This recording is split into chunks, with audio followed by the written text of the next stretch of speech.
Muy buenas noches a todos nuestros amigos del canal de YouTube.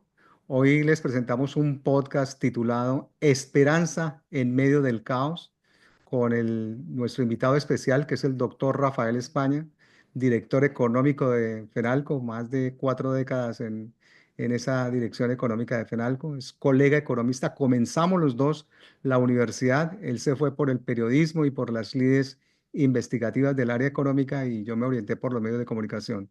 Él es profesor universitario, ha sido profesor de la Universidad Jorge Tadeo Lozano, de la Universidad Javeriana, de la Universidad La Gran Colombia, de la Universidad Central y próximamente va a dictar una maestría en Unillanos. Entonces, hoy queremos pedirle al doctor Rafael España que se ponga en positivo, que haga un desdoblamiento para que todo lo que hablemos aquí sea absolutamente positivo. A pesar de que el nombre de este podcast, que es Esperanza en medio del caos, me lo inspiró el Génesis 1:2, que se lo voy a leer, doctor. Dice así: la tierra era caos y confusión y oscuridad por encima del abismo, y un viento de Dios aleteaba por encima de las aguas. Me puse yo a pensar que en este momento de caos que tenemos en Colombia por todas las situaciones bien conocidas por todos, pues debe haber esperanza y debemos transmitir esperanza en medio de estas vicisitudes que estamos pasando. Me acuerdo que lo tuve como invitado en algunas oportunidades a nuestro departamento comercial en Caracol y entonces siempre buscábamos motivar a la gente. Así que, doctor España, bienvenido. Muchísimas gracias, Alfonso. Pues un gustazo hacer este ejercicio por iniciativa suya y enhorabuena, porque a veces conversamos mucho, pero de cosas agradables, ¿no? Pero un poco baladíes. Entonces es bueno a veces hacer una pausa, un alto, una reflexión y hablar de algo un poco más elaborado, si se quiere. Y gracias por esa invitación y por la confianza que me tiene para compartir con la audiencia algunas observaciones sobre el momento económico. Ok, entonces mira, tenemos unos indicadores económicos buenos, me corrige si me equivoco, pero creo que la inflación, a pesar de que no está en la meta esperada por el Banco de la República, es una inflación razonablemente buena. Haber cerrado con el 5,2 a diciembre 31 me parece que es bueno. Me corrige si me equivoco. La deuda externa que alcanzó los 200.000 millones de dólares como porcentaje del PIB me parece que es relativamente baja. La tasa del cambio del dólar hoy de 4.153 me parece que es una tasa de cambio muy buena tanto para el comprador como para el vendedor, como para el importador, como para el exportador. Las expectativas de paz en Europa y en Medio Oriente pues deben tener su coletazo. Y una cosa que le quería mencionar y me de pronto me corrige ahí también en el momento, antes de responder la pregunta, sería que yo creo que todo este fenómeno de la deportación, del tema inmigratorio, pues viene con sus cosas buenas, porque la gente que regresa a Colombia trae su dinero. La gente que vino a trabajar a este país hizo su dinerito, conocemos amigos que por lo menos con el dinero que hicieron aquí pagaron sus deudas y hoy tienen una mejor calidad de vida y otros tendrán su dinero y este país no les va a quitar sus casas, ni les va a quitar sus propiedades, ni su dinero que tienen en el banco. Eso lo pueden llevar con toda seguridad. Así que yo creo que eso es un efecto multiplicador y es un efecto muy bueno. Así que en ese orden de ideas, pues le tengo cuatro preguntitas. Una que sería en el bloque de panorama económico positivo, así como lo he descrito. ¿Cuáles serían como las oportunidades que usted ve para el comercio, la industria y los servicios en Colombia este año? No, usted lo ha expresado correctamente. Hay unos indicadores que sí son activos. Yo diría que ha venido mejorando. Eh, Venimos de un año 2023 fatal, con un crecimiento económico colombiano del 0,6, o sea, lo más próximo a cero. Y todos los estimativos, tanto del Fondo Monetario, Banco República, Colombiana, etcétera, apuntaban a que en el pasado 24 las cosas irían a mejorar, como en efecto pasó. Ya hay una primera estimación de cuánto pudo haber crecido la economía en el año 24 y apunta más o menos a 1,8, pero no es para dar pólvora al firmamento. Lo que se llama la brecha del producto, que es algo así como el crecimiento económico mínimo que debería tener el país con su actual capacidad instalada, debería ser del orden del 3%. Y resulta que estamos todavía bien lejos de alcanzar ese valor. En cuanto a la inflación, pues hombre, yo le doy un mérito muy grande a la Junta Directiva del Banco de la República. Yo durante ya buena parte del 22, 23 y 24 a unas tasas de interés bastante altas, tratando de controlar ese fantasma de la inflación. Creo que ahí hubo errores en el año 22 en el sentido de que la Junta hubiera podido empezar más rápidamente a subir las tasas. Se demoró un poco, a diferencia de lo que pasó, por ejemplo, en Chile o México. Y entonces, afortunadamente estamos bajando la inflación, pero todavía nos encontramos un poco lejos de la meta ideal que la Junta establece, que es un rango entre 2 y 4%. 5,2 todavía es alto. Las expectativas para este año apuntan a que va a seguir bajando la inflación y probablemente lleguemos a un nivel inferior al 4% al cierre del año. Eso me parece muy, muy importante. A Y pesar de que, doctor, perdóname que lo interrumpa, a pesar de que el salario mínimo subió un 9.3, 9.4, 9.5, y de todas maneras eso se traduce en inflación o no se alcanza a traducir en una mayor inflación. pues la evidencia que hay en este momento, que es el dato del mes de enero, muestra que efectivamente la inflación subió. Ya estábamos el acumulado 12 meses, que es como a veces uno mira como economista ese indicador, estaba en 5,2 al finalizar el año, diciembre, y pasó a 5,22. O sea que en enero la inflación fue más alta que la de enero del año pasado. Hubo dos elementos, pues es parte del trabajo cotidiano mío en Penalco, entonces por eso lo menciono con cierta precisión. El primero es el alza bastante más elevada de lo esperado de lo que se llama restaurantes, ¿no? Cafeterías, comidas fuera del hogar. Porque esos negocios, Alfonso, básicamente pagan el salario mínimo. Entonces se siente el coletazo ahí fuerte a los restaurantes, a los corrientazos que llamamos coloquialmente. Entonces los precios de los almuerzos y de las viandas para fuera del hogar subieron mucho más de lo esperado. Y el otro elemento, hay un cuentazo que nos echaron, pienso yo que es un cuentazo, de muy buena fe. En el año 22, la reforma tributaria dada por el ministro de Hacienda de la época, que es José Antonio Campo, nos metió un impuesto del 20% a la comida chatarra, a los ultraprocesados y a las bebidas azucaradas, con la esperanza de que los colombianos dejemos de consumir ese tipo de productos. Yo creo que es muy bien intencionada la medida.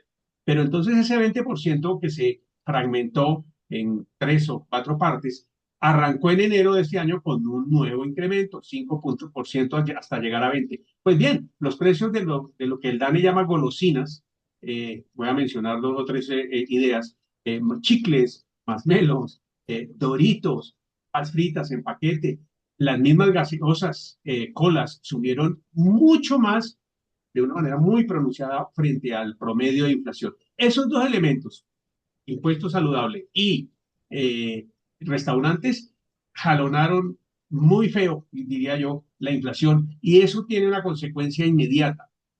Pienso que la Junta del Banco de la República, que en febrero va a tomar decisiones al respecto, pero a finales del mes de febrero, eh, o si no estoy tan seguro si es a finalizar el mes de febrero o en marzo, no creo que baje las tasas de interés de una manera pronunciada, porque las expectativas de inflación están un poco adversas a lo que pasaba al final del año. Ese es un poco un elemento, pues que no es tampoco para preocuparse, pero me parece que la disminución en las tasas de interés por parte del Banco de la República van a tener mucho más cautela de lo que esperábamos hace 2 meses, por ejemplo. O sea, ¿qué sectores económicos tienen mayores oportunidades dentro de todo ese orden de indicadores económicos? Si uno fuera un inversionista, si llegara una persona con un dinero de Estados Unidos y quisiera decir, bueno, me quiero meter en un negocio, ¿cuál sería como el mejor sector, como la oportunidad que nosotros le podríamos recomendar a la gente en el comercio, en la industria o en los servicios? Pues yo creo que hay un abanico muy variado y muy grande de oportunidades de negocios.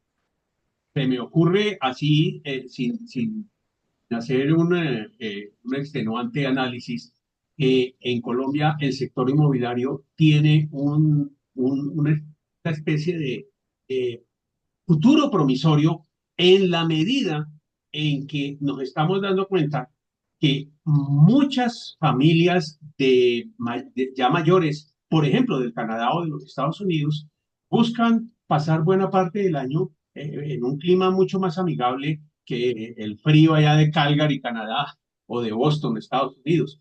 Colombia puede brindar esas oportunidades de resorts, diría yo, de alojamientos especiales para personas mayores. En eso nos están llevando mucha ventaja los costarricenses. Pero me he dado cuenta, Alfonso, que aquí en Colombia hay unas oportunidades muy grandes. Cada rato veo yo en sitios muy especializados, por ejemplo, el Club El Nogal o algunos hoteles que hacen reuniones mostrándole a los extranjeros y a los nacionales oportunidades de negocios en el sector inmobiliario. Medellín se ha vuelto una meca de turistas por su clima tan primaveral y por su calidez y su ambiente y su comida, su gastronomía y porque el dólar favorece muchísimo el turismo extranjero. Entonces yo diría que el sector inmobiliario tiene unas oportunidades, yo diría bastante sugestivas en esa dirección. En materia de comercio, yo creo que siempre el sector de restaurantes llama mucho la atención, porque al igual que ocurre en los Estados Unidos y en muy numerosos países, las familias quieren también comer y disfrutar por fuera del hogar, porque es una manera de socializar, ¿no? El Ujú. paseo de fin de semana a las afueras de Bogotá a merendar. Creo que el tema de los restaurantes me parece bien interesante. A propósito, eh, quiero compartirles que el 31 de enero, o sea, la semana pasada, apareció un artículo en el Washington Post de un columnista muy afamado norteamericano, no recuerdo el nombre, pero que ha causado mucho impacto en las redes, porque él dice que increíblemente en Estados Unidos cada vez más las empresas, la gente trabaja en empresas con más de 500 empleados, que ese sueño de las microempresas y de las pequeñas empresas ya no es tan evidente en los Estados Unidos, salvo por un sector, el de los restaurantes, que muestra una resiliencia impresionante y yo diría que eso puede replicarse en Colombia. El sector de los restaurantes, la gastronomía, tiene unas oportunidades muy grandes y no solamente restaurantes de mantel, sino restaurantes a precios, yo diría que cómodos. Y yo diría que en el tema del entretenimiento hay también grandes oportunidades y ahí los grandes promotores de eventos están hechos, Alfonso. Yo creo que después de la pandemia los colombianos, y creo que es un fenómeno más o menos universal, comprendimos que la vida es muy breve y que de pronto el buscar experiencias más que cosas materiales puede ser interesante. Quiero decirle que, por ejemplo, ahora en este primer trimestre se presenta Roberto Carlos, tiene más de 80 años y ya está agotada la boletería. Vemos el fenómeno Shakira la semana entrante en Barranquilla, en Bogotá, no hay una sola boleta. Entonces, el tema del entretenimiento, me parece a mí, el espectáculo de los café concerts, creo que hay unas oportunidades interesantes. Lo que pasa es que las inversiones son muy cuantiosas, pero hay alianzas que se puedan hacer con empresarios que conocen el tema y me parece a mí que eso puede ser bien interesante de promocionar.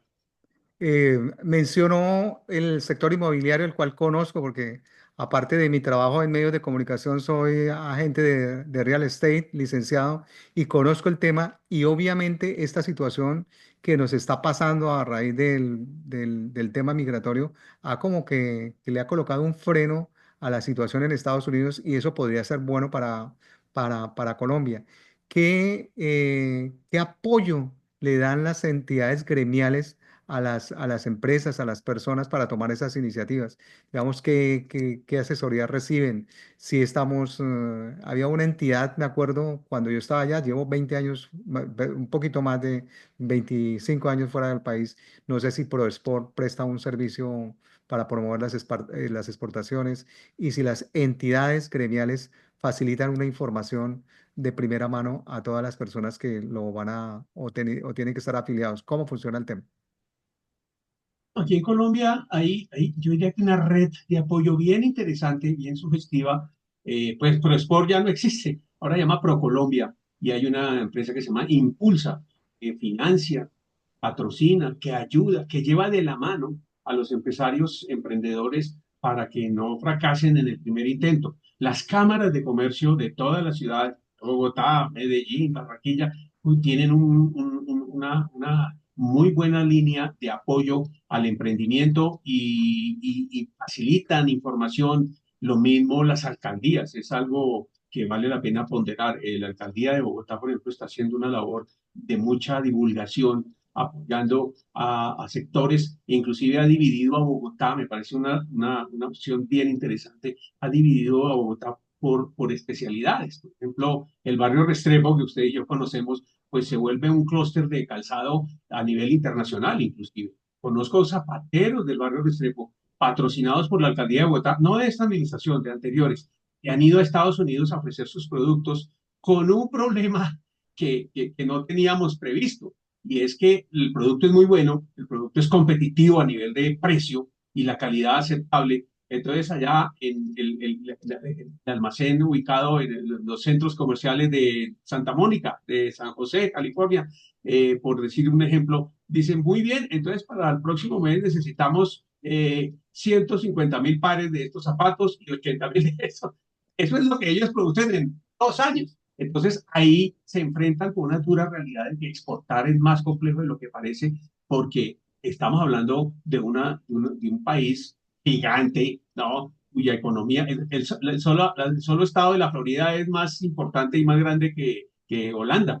Por supuesto que Colombia. Colombia creo que tiene un PIB más o menos parecido en tamaño al de Tennessee. Entonces, ahí, por ejemplo, estas entidades apoyan y bajan de la nube a los empresarios. Creo que ahí la unión hace la fuerza y ahí entran gremios como la ANDI, como Penalco, como ACOPI, en buscar sinergias y apoyos porque solitos es muy difícil que salgan adelante en esos emprendimientos y en esas iniciativas. Hablo de exportación. Entonces, creo que ahí la capacitación es vital y debo reconocer con grata sorpresa que en general los empresarios de este país, y cuando digo empresarios no pensemos en los grandes Las cacaos, grandes, no, sí. sino en el grueso. El 96% de los empresarios son pymes y micros. Hay avidez, Alfonso, en este momento por conocimiento. La gente quiere saber cómo es eso de la inteligencia artificial, cómo mejoramos tecnológicamente nuestros negocios, qué esfuerzos podemos hacer para robotizar ciertas actividades para ahorrar costos y ser más competitivos. ¿Cómo hacemos para capturar personal de una manera más eficiente? Hay un fenómeno que en Estados Unidos es muy evidente, aquí no tanto, aunque hay ya unas manifestaciones aisladas, lo que llaman en Norteamérica la gran renuncia, y es que en general la gente joven no quiere trabajar, así como lo hacíamos nosotros los veteranos de la guerra, cumplir un horario de 8 a 1 y de 2 a 6 y todos los días y apenas cada 15 días un puente, eso no lo quieren ellos, prefieren otras cosas. Y en Colombia hay aumentos muy fuertes en la rotación de personal, por ejemplo, en los supermercados. Y entonces, ¿cómo entonces reclutar y seducir a los empleados para que se queden y vean que trabajar en esas empresas es un buen proyecto de vida? Esos son elementos que con capacitación, por ejemplo, gremios como Final, pues estamos intentando difuminar a nuestros afiliados. Pasaste de las estrategias al comercio exterior, que era mi pregunta, y sobre eso, pues quisiera como concretar un poco cómo pudieran hacer los empresarios para acceder a esos nuevos mercados y fortalecer sus exportaciones con esas limitaciones que me coloca que las conozco de primera mano. El tema de la producción. Necesitamos tantas unidades y no estamos capacitados para producir tantos pares de zapatos. Entonces, aparte de la información, o mejor, que otros sectores pudieran responder de una manera más elástica, más rápida a una situación de demanda en el mercado de los Estados Unidos. Porque esa situación que describiste con el calzado es típica. La gente no tiene la infraestructura necesaria para producir lo que demanda un mercado americano o cualquier otro mercado. Y es correcto. Creo que en el sector agropecuario hay un mar de oportunidades, aunque debo reconocer que este cuento yo lo he echado desde hace 20 años. Y la verdad, lastimosamente, no es que avancemos mucho. Por ejemplo, las exportaciones de aguacate Hass hasta ahora están empezando y nos encontramos con un problema doloroso, pues muy doloroso, que es el tema de la logística, es el tema de la infraestructura colombiana. Por ejemplo, conocí a unos empresarios muy capaces, e inclusive apoyados por inversionistas norteamericanos, para producir a gran escala el famoso aguacate Hass, que es como el oro verde.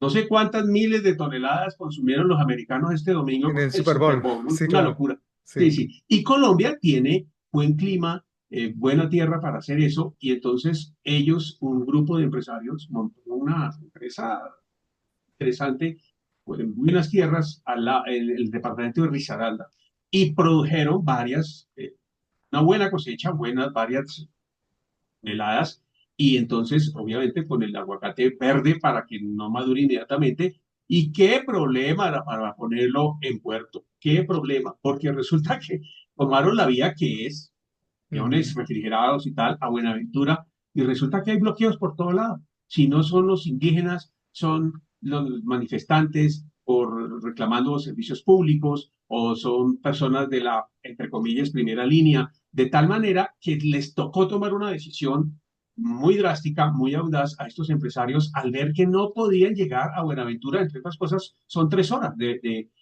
Pereira, 3 horas y media al el puerto de puerto Buenaventura. más importante que tenemos en el Pacífico. Les tocó subir y llegar a la Cartagena A y de Cartagena. Pereira a Cartagena son 16 horas. Y aún así lo hicieron y lograron salir adelante, pero con unos costos enormes. O sea, se les cayó el margen de utilidad tremendo porque el importador norteamericano dice, no, no, a mí me pone la mercancía aquí, punto, y ustedes allá no se queje. Entonces, los problemas tan graves que tenemos en infraestructura y en seguridad en las carreteras son un obstáculo insalvable. Eh, Ujú, Todavía yo recuerdo al presidente Gaviria, año 92, donde él decía, yo creo, sí, en el 92, yo creo que por ahí en el 2019, cuando Colombia cumpla 200 años de independencia, vamos a tener una autopista como las que hay en Estados Unidos, de Bogotá a Buenaventura, en 4 horas y vamos no. a lograrlo. Y la gente aplaudió y lloró de la emoción. No lo logramos. Entonces, ¿qué problema tan complicado? Y usted que vivió en Cúcuta y en Bucaramanga, el problema que tiene esa gente para sacar mercancías, incluso la sacaba por el puerto de Maracaibo, la gente de Valledupar, hacía lo que podía para sacar esa mercancía para que embarcara hacia Estados Unidos o Canadá. Y resulta pues que ahora con todos esos problemas geopolíticos pues se dificulta aún más. Lastimosamente hay dos problemas de infraestructura que, que estamos resolviendo, pero a un ritmo tan gradual y tan lento que eso desanima mucho a los empresarios. De allí la importancia de la logística y del apoyo estatal para que fluya, ¿no? Las carreteras son como el sistema circulatorio del cuerpo humano, ¿no? Para que fluyan esas mercancías hacia los puertos. Afortunadamente los puertos, pues hoy en día privatizados, funcionan más o menos bien versus Colpuertos antes de la apertura económica, que eso era un desastre universal. Yo diría que el mismo gobierno americano le ayuda a los empresarios colombianos a orientarse. Recuerdo todavía al embajador, no recuerdo el apellido, era un texano que hablaba muy chistoso y decía, no esperen, con el acento de él, no esperen que un gringo llegue a su puerta y golpee y haga, "Ay, buenas, ¿qué tienen para venderme?". Nunca va a pasar eso. Ustedes tienen que buscar los negocios, tienen que buscar los mercados. O sea que, Alfonso, ahí en conclusión hay como una especie de doble responsabilidad. El Estado proveyendo la seguridad y la verdad se ha dicho, no nos va bien en esa asignatura en este momento presente. Y el otro, el empresario buscando oportunidades y asesorías y teniendo como ese espíritu emprendedor que a veces se nos aletarga. Yo creo que hay un tema como de status quo. Entonces el empresario dice, eso tampoco, ¿qué tal que nos vaya mal? Entonces yo creo que sí se necesitan emprendedores que dan esos brincos y que jalan toda una sector, un clúster, como pasó en los años 60 con las flores. ¿Quién se iba a imaginar que en la sabana de Bogotá íbamos a sembrar flores para venderle a los americanos? Eso hizo gracias, entre otras cosas, a inversionistas extranjeros. Y hoy en día es una industria muy consolidada que genera 180.000 empleos directos, casi todos femeninos. Y entre otras cosas, hubo un susto terrible con lo que sabemos que pasó con esos trinos de madrugada.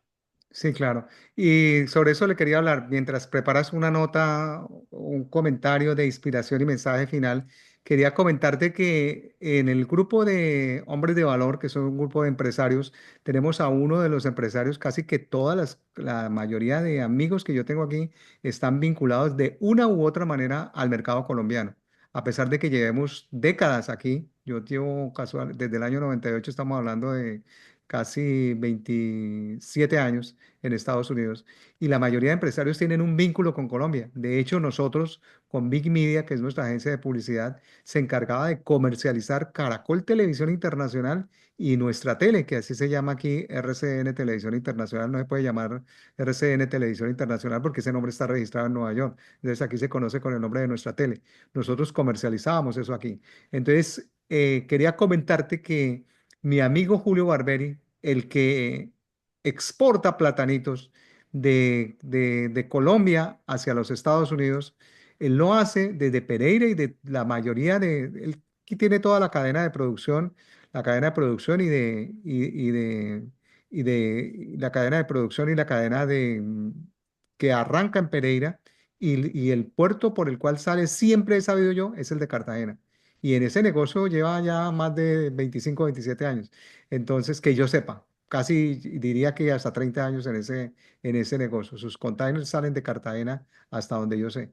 Entonces es un poco también documentarse. ¿Por dónde es que se exporta? Porque imagínate, si hubiéramos sabido lo del aguacate de Hass, que la gente decía, no hay problema, si hay unos aranceles para México, si Estados Unidos le pone aranceles, ¿qué vamos a hacer para el Super Bowl? Le compramos los tomates Hass, los aguacates Hass a Colombia. Pues con eso que me cuenta, no estamos ni siquiera medianamente preparados para ese tema.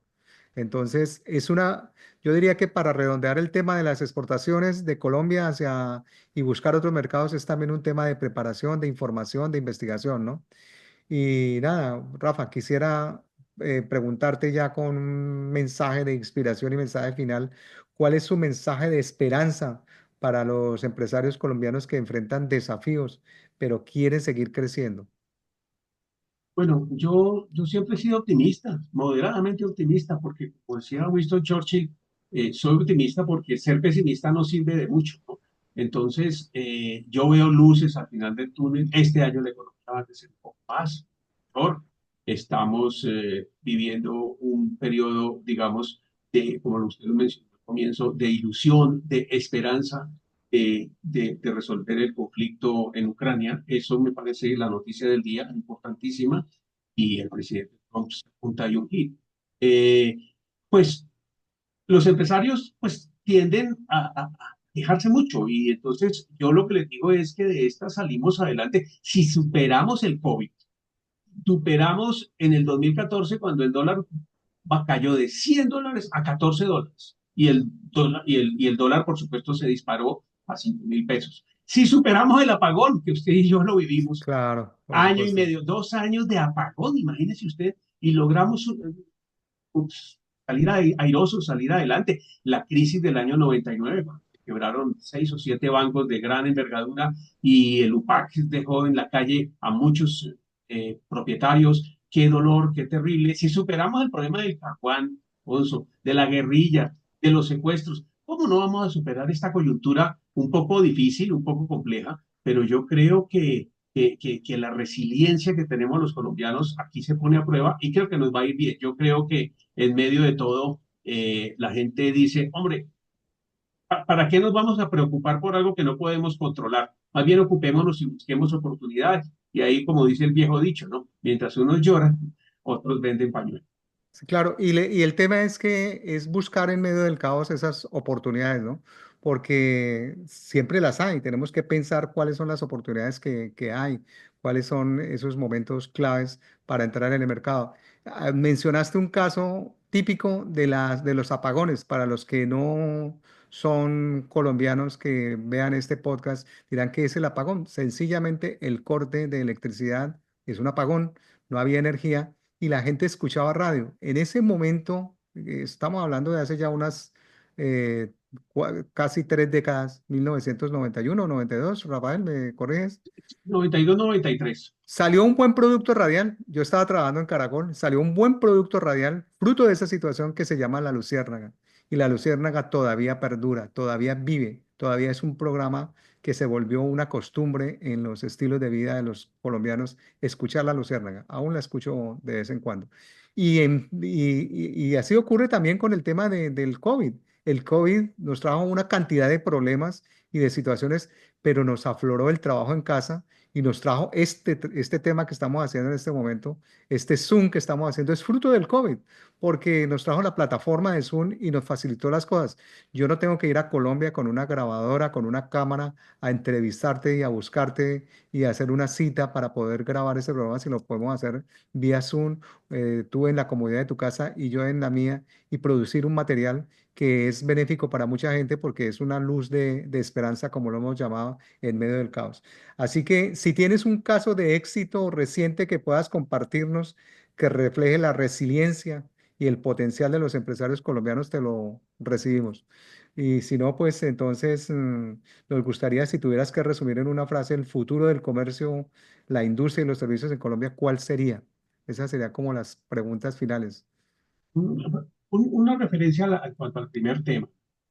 Pues en Colombia los hard discounters de descuento han ganado un protagonismo, tienen el 22-23% de todo el mercado de bienes de consumo en Los Colombia. que, Rafa, ¿lo repites, por favor? Las tiendas de descuento, los hard discounters, pues aquí en Ah, Colombia básicamente D1 y, y Ara, que es portuguesa, ¿no? En Estados Unidos entiendo que los alemanes están muy bien posicionados en ciertas zonas del norte del país con Aldi, por ejemplo. Entonces, estas empresas que son bastante poderosas, pues D1 pertenece al Grupo Santo Domingo, pues han venido ganando cuota de mercado de una manera, yo diría que admirable, y las grandes otras cadenas, pues no se han quedado manicrosadas. Recientemente el grupo Éxito fue adquirido, quien lo creyera, por un grupo empresarial salvadoreño que ya se le note su impronta en Carulla y en el Éxito, y así sucesivamente. Pero la sorpresa que nos llevamos, Alfonso, el año pasado, es que las ventas de los mini mercados y de las cadenas regionales, en lugar de bajar, subieron. Entonces uno dice, ¿cómo? Por ejemplo, en la ciudad de Cartagena hay una empresa muy emblemática que se llama Megatiendas y resulta que le ha ido muy bien y con un dinamismo incluso superior al de la competencia.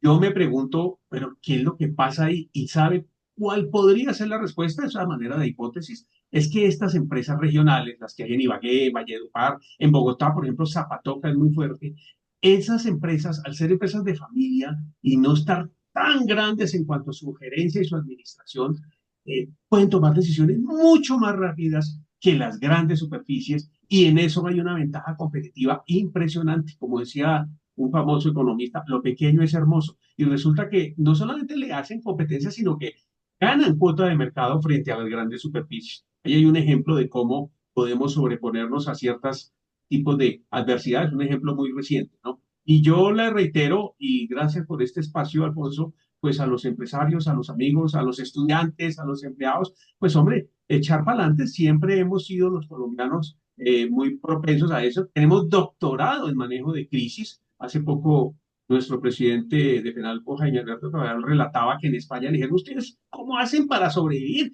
Decisiones equivocadas de los gobiernos, la guerrilla, aquí oímos que hay una región que se llama Catatumbo, ¿qué es lo que está pasando? Entonces él respondió, nosotros tenemos doctorado en crisis y eso nos salva, ¿no? sí, claro. Entonces, a un extranjero le causará estupor saber lo del apagón, saber lo de los problemas aquí de la logística, de la de la primera línea, de los bloqueos que hubo en el año 2021, muy dolorosos, por cierto, muertos, etcétera. Y sin embargo, ahí vamos y el empleo, inclusive, la buena noticia, no ha disminuido. Ahí se mantiene una tasa de desempleo muy estable a pesar de ciertas adversidades y de ciertas decisiones que pueda tomar el gobierno que no son tan proclives al empresariado colombiano.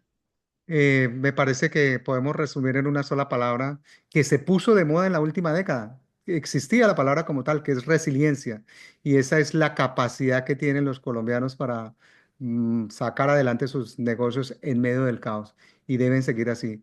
Muchas gracias, doctor Rafael España. Espero que tengamos una próxima oportunidad para seguir teniendo conversaciones tan amenas como esta. Muchas gracias. Una feliz tarde. Gracias. Hasta luego. Gracias, Alfonso.